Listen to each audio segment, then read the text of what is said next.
that my love of sports, and especially Texas sports, and it's something that kind of runs in my family. And my sister, though, Rachel Seewald, has actually made a career out of it, and very happy that she's here to be our guest speaker today. Rachel graduated, got her bachelor's degree in journalism from the University of Texas in Austin, and then she got her master's degree in educational administration, also from the University of Texas. And she then worked for almost 17 years at UIL, University Interscholastic League, which is Texas's version of the IHSAA, Indiana State High School Athletic Association. So she worked there for almost 17 years, working as part of that time as public information director, and then the latter part of that time as associate athletic director. And then after almost 17 years, it was time for a change of pace, and so she moved up to the Indianapolis area and began working for the NCAA, and currently serves as the associate director of championships and alliances. And I will let her tell you a little bit more about that, but it's been great having her up in the area so our families can get together. It's the first time in our lives we've actually lived close together, so it's wonderful having her here, and so glad that she came out today to share with you also. Rachel Seewald.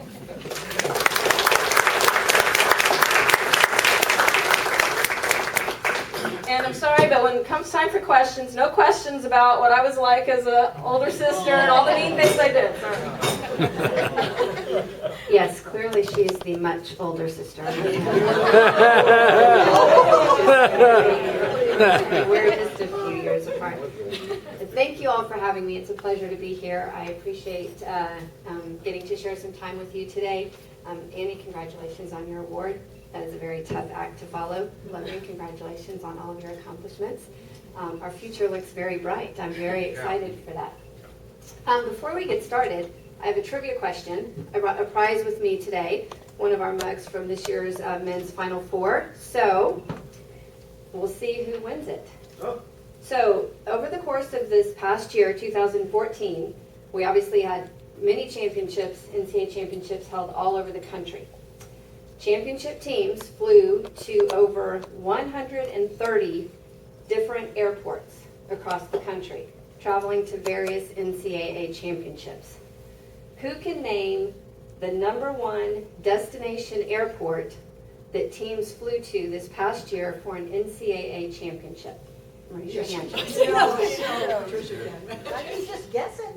Go ahead, yes. Indianapolis. Correct, it was Indianapolis. That's what I was going to say.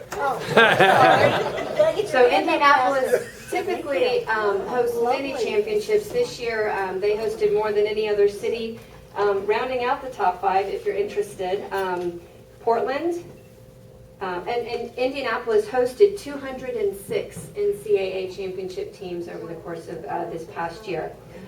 Portland hosted 190 teams. Columbus, Ohio hosted 174 teams. Albuquerque hosted 158. And Omaha, Nebraska hosted 130 championship teams. So before we get started today, I'm going to show, I wanted to share with you all our championship video from 2013-14. We haven't put together our 14-15 championship video yet. We still have a couple of championships going on. Just yesterday, we started the Outdoor Track and Field Championships. Those are going on right now. And then this weekend in Omaha, the College World Series will start. So we have 2 championships left to go to complete our championship season. But as you watch this video, this is just highlights, again, from all of our championships from last year. And this gives you a good idea of this is why I do what I do. This is why everyone, the 500 employees at the NCAA, come to work every day.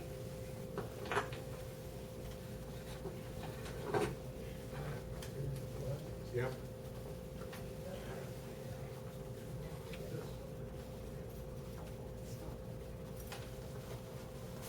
Well, we're trying.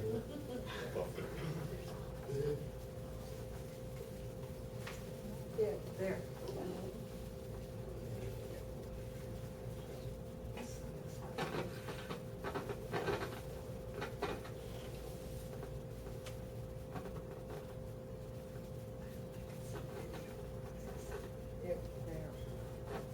There should be sound.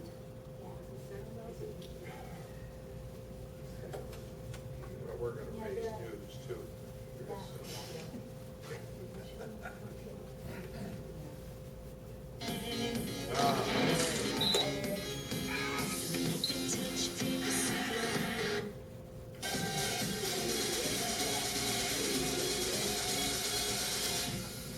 go start over.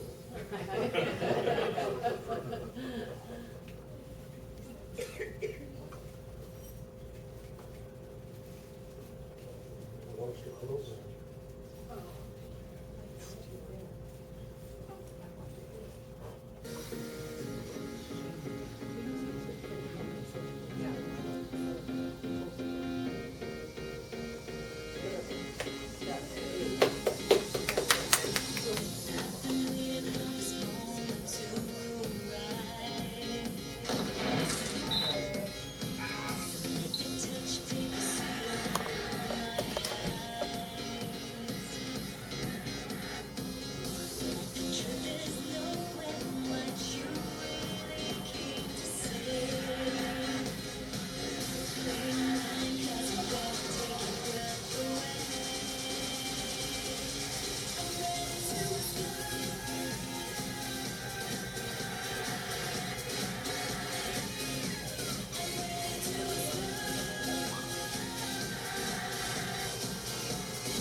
State Nittany Lions tie the NCAA 6 National Championship. This is what perfection looks like. Bentley, the national champion. Down the line, into the line. He got it! He got it! Wisconsin Whitewater, national champion.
Connecticut is the center of the college basketball universe.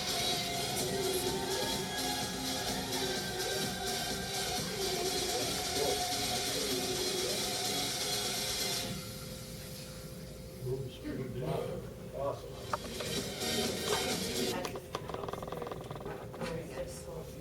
So,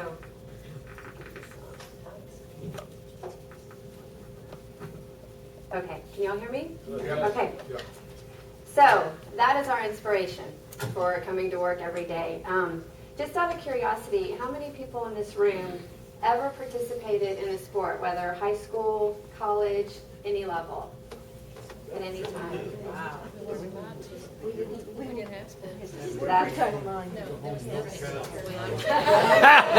understood. It's amazing. Anytime I've gone out to speak to a group and you ask how many in the room have ever participated, you will see the majority at some point in their life have participated in some sort of activity, whether it's sports, whether it's music, drama, band, whatever it may be. I've always been a firm believer in participation in extracurricular activities. As Audrey mentioned, I started out as a high school athletic administrator for 16 years in the state of Texas, and that is athletics in its purest form. It's been a bit of a transition going from that to the NCAA. The ultimate mission and focus of what we do is the exact same.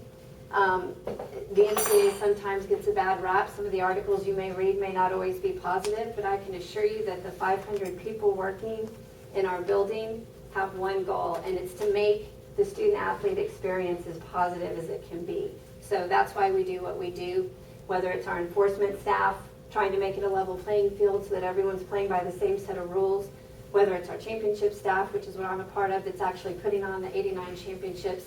Everyone has the same goal. So I brought a few handouts. I'll leave them up here at the end.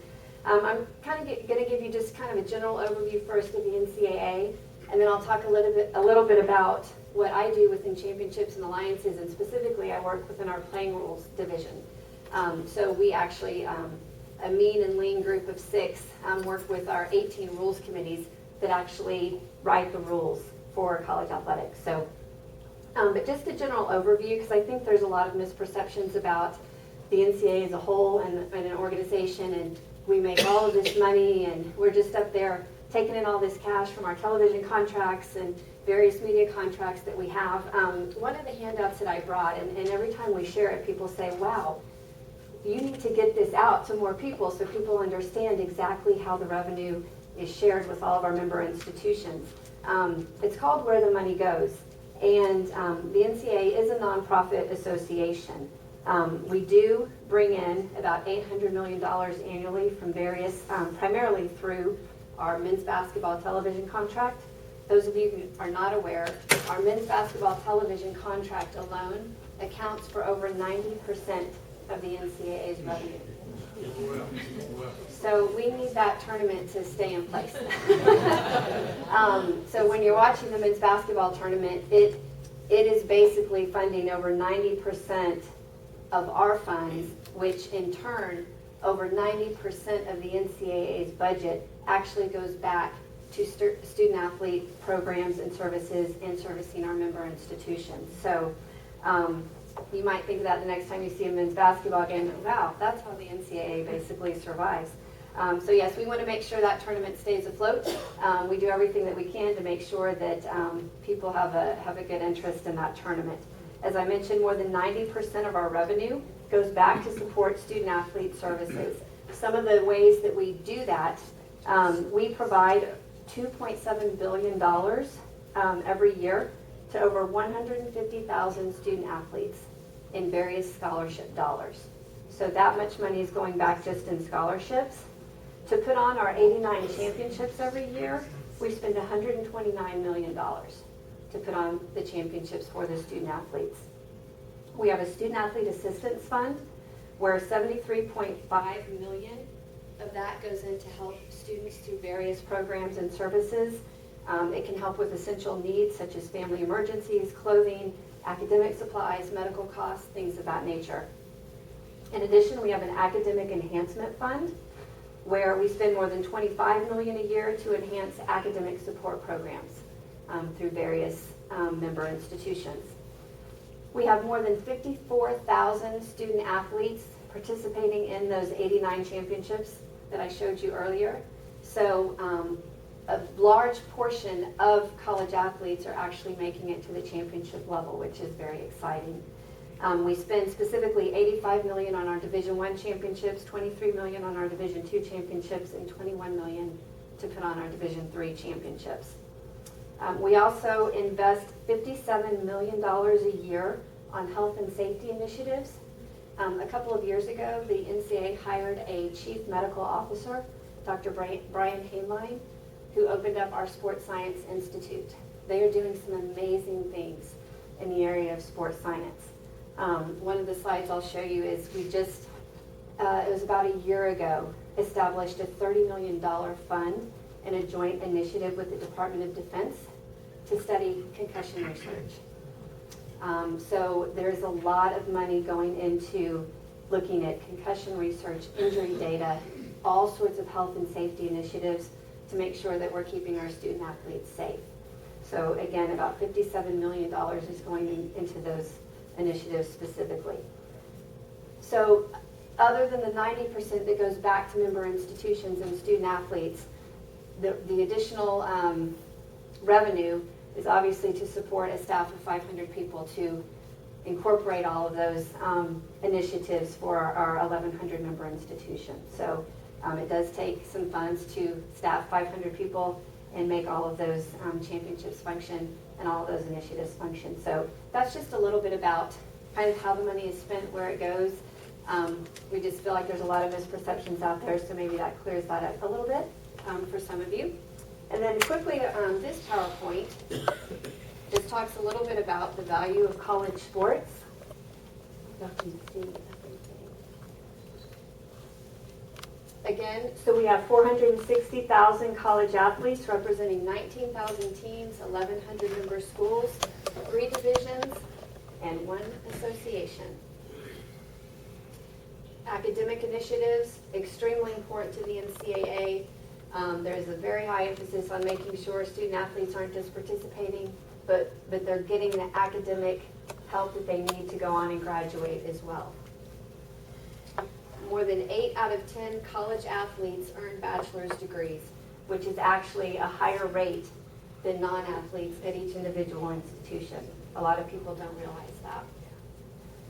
NCAA schools award more than $2.7 billion in athletic scholarships to 150,000 athletes. And we continue to raise academic standards to better prepare incoming student athletes for college courses. We've, over the last several years, if you've ever heard of the APR, the academic rates continue to go up as far as the requirements for student athletes entering college. The NCAA sports help students learn, compete, and succeed both on and off the field. And many student athletes would actually be unable to attend college without some form of financial aid or scholarship. About 20% of student athletes are first-generation college students. I mentioned this, 54,000 student athletes compete in our 89 championships, soon to be 90 championships.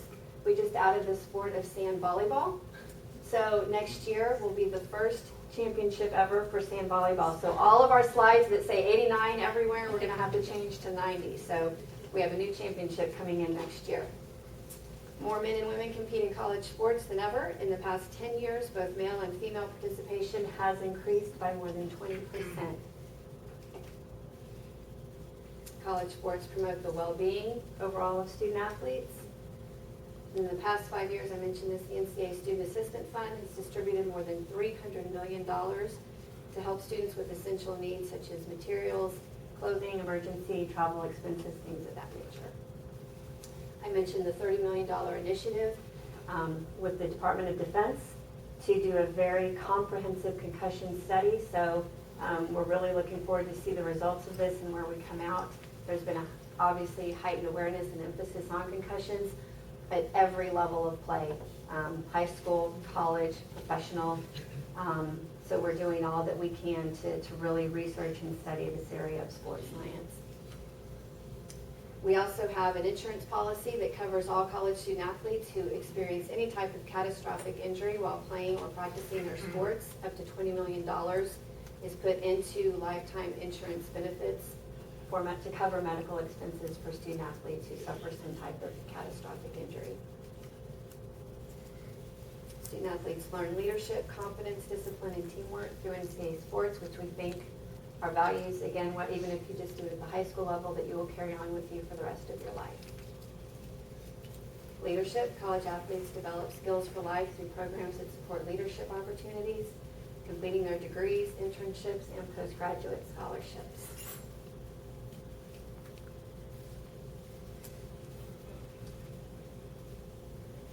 college athletes receive academic support. We talked about that. When surveyed, 2/3 of former college athletes agreed that playing an NCAA sport better help prepare them better for life after graduation. If you're interested in learning more, we have a wealth of information on our website, ncaa.org/discover. So that's kind of a general overview of the NCAA and what we do. Okay.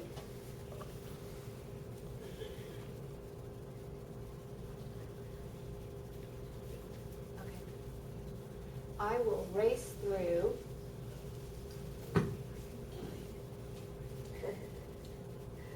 Sorry. Behind one. Here it is.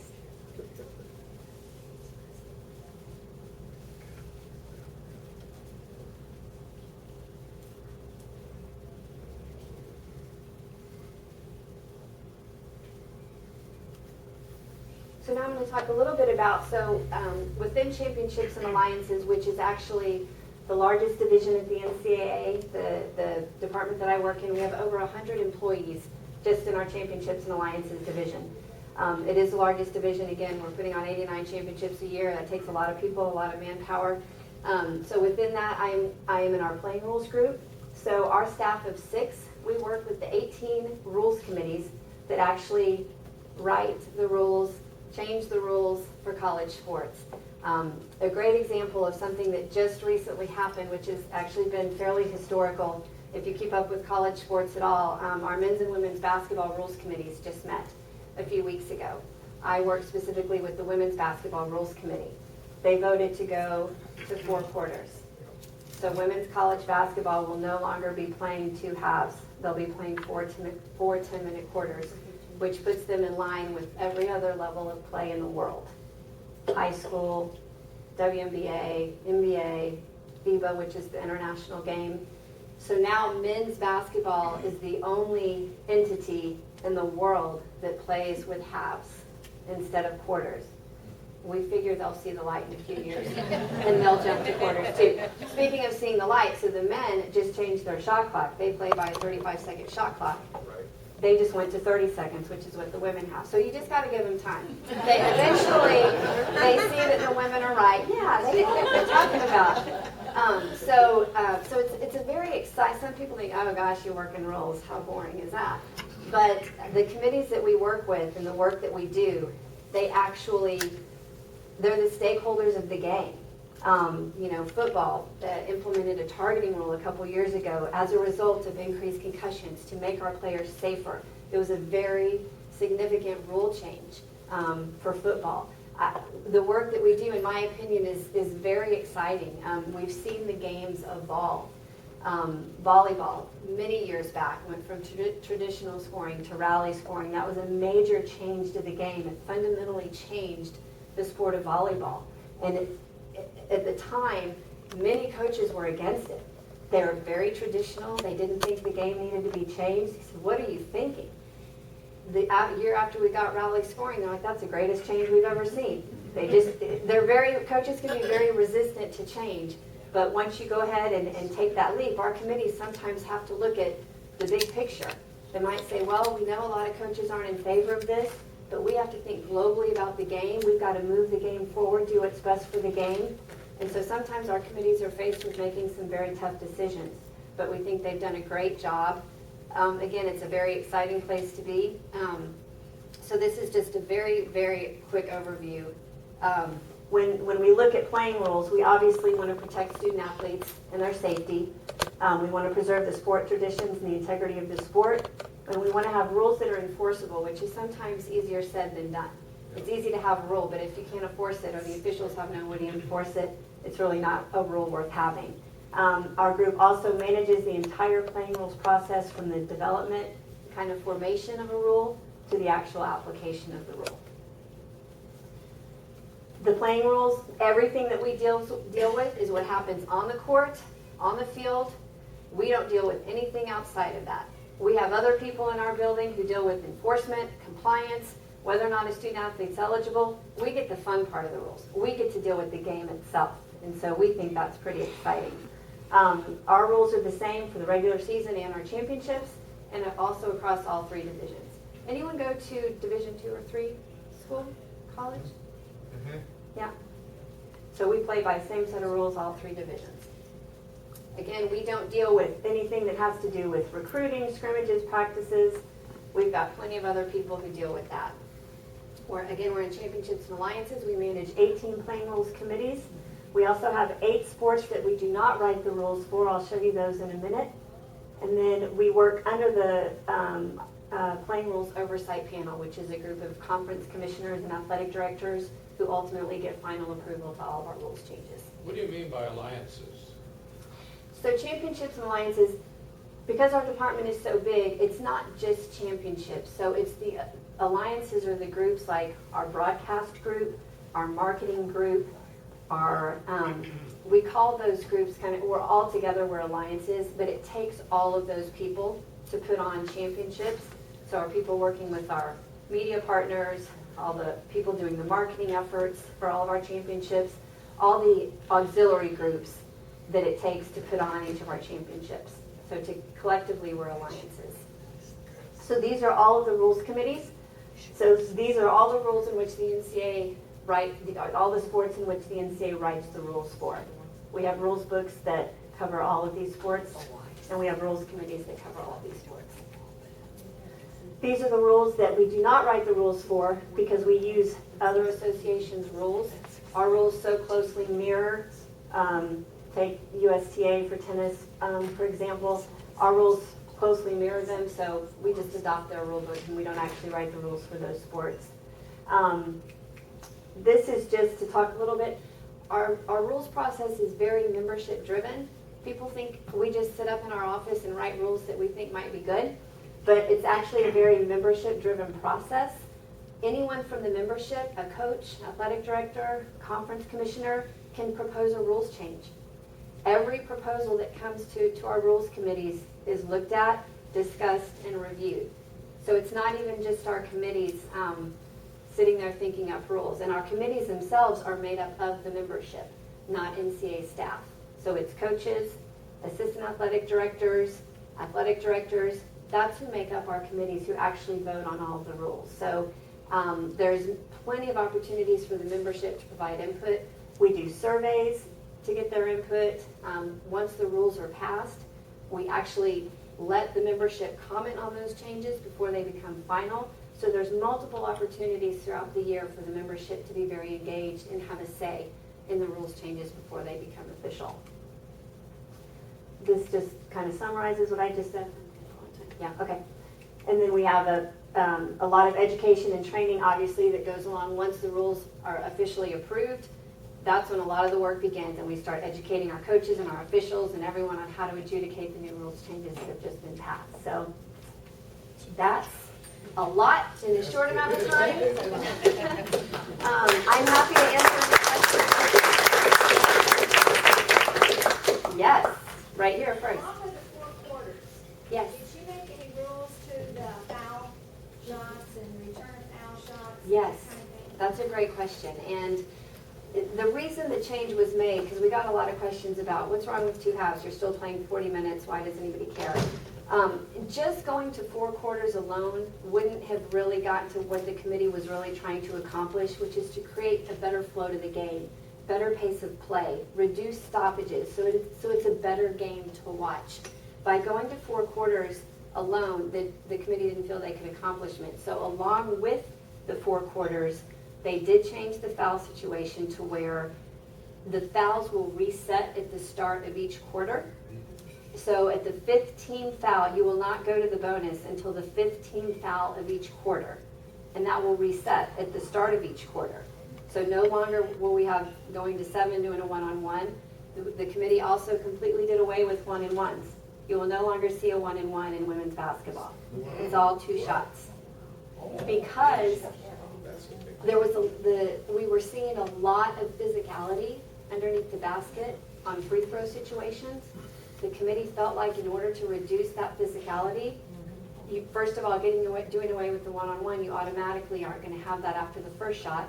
If the second shot's made, you're not going to have that physicality either. They also felt like by resetting the foul count at the start of each quarter, that we will see fewer free throws total throughout the course of the game. because it's going to take longer to get to the bonus each quarter. And then as far as, did you ask about timeouts? No, but that's a good question. Should have brought that up. Interestingly enough, that is one proposal that is still out for our comment period with the membership. The committee did make changes to the timeout format. That was a critical part of going to 4 quarters. They took away 2 media timeouts, and they took away a coach's 30-second timeout. Okay. The committee thought that was a great idea. Our media partner, ESPN, didn't think that was such a great idea. And we know how important our media partners are because I talked to you about revenue. So after some discussions with ESPN and a little bit of back and forth, I won't get into all the details, nor am I probably allowed to, but I will share with you. We found a good compromise. So the bottom line is we will have fewer media timeouts than what we had with 2 halves. We will have 1, sometimes 2 fewer media timeouts than what we have, and the coaches are still losing a 30-second timeout. So we're looking at a total of 3 fewer timeouts, which we think will also help with flow of the game, fewer stoppages and whatnot. But the media timeout proposal will not be finalized for 2 more weeks. Still trying to finalize that language. But that extra quarter also is a media timeout too. Well, they're going to get 1 media timeout per quarter, Right. Okay. and understand. then the one in between the first and second quarter and the second and third quarter. 2 questions and 1 comment. NCAA, you're doing a great job. Keep doing it. Thank you. Okay. Women's basketball, are they going to change the size Of the ball, of the ball? not anytime soon. And what about the 5th-year individual who can change schools when he's 5th year? That is outside of my area. That would fall under our compliance division, so I can't specifically answer that for you. Sorry. Do you hear anything? I hear lots of things. I don't know that I'm educated enough to talk about it. I don't want to speak out of turn since that's not in my department, but certainly it's being talked about. Okay. Yes. Is NCAA addressing the so-called one and done issue? Oh, You know, that's really the NBA rule. That is not the NCAA rule. Our president, Dr. Mark Emmert, I know has had many conversations with the NBA. The NBA, no, is that, no? it died. It died. Go ahead. The NBA allows their athletes to come in at a certain age. That's their rule. We have suggested and expressed our dissatisfaction with that rule. If you look at other professional sports, they've either raised the age or said you have to play a minimum of 2 or 3 years of college before you're eligible for the professional level. So that's actually the NBA rule. And we don't like it. Maybe one more? And I'm happy to stick around after if any of you guys want to come up and chat. Just curious what your implications or relationship with the officiating. Yeah, that's a great question. We have some very strong officiating improvement programs for many of our sports. We have a website devoted just to educating our officials. For most of our sports, officials have to pass a test, make a certain grade. They have to watch a required number of videos throughout the year. We have national coordinators of officials who actually are contractors for us, who head up all of our officiating improvement efforts. Unfortunately, in many of our sports, we're seeing a shortage of officials. If any of y'all have spare time and want to get into officiating, I would highly encourage you. But yes, we have a very strong officiating improvement program for almost all of our sports. You check guys like.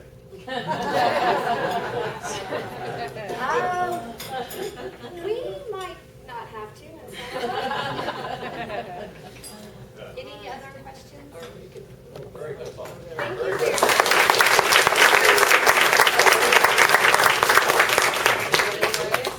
So most speakers don't get a hug, but I think Aha. glad you came. Yes. And here's our special flashlight Oh, gift for awesome. you. Thank you. I am not here next week, but just a quick word. We're switching gears next week. We're moving away from athletics and getting into agriculture. I will not be here, but a speaker, my husband works for Dow Agro, and a speaker from his company will be here to talk about, a seed regulatory specialist, to talk about seeds and their importance. So hope you can join us.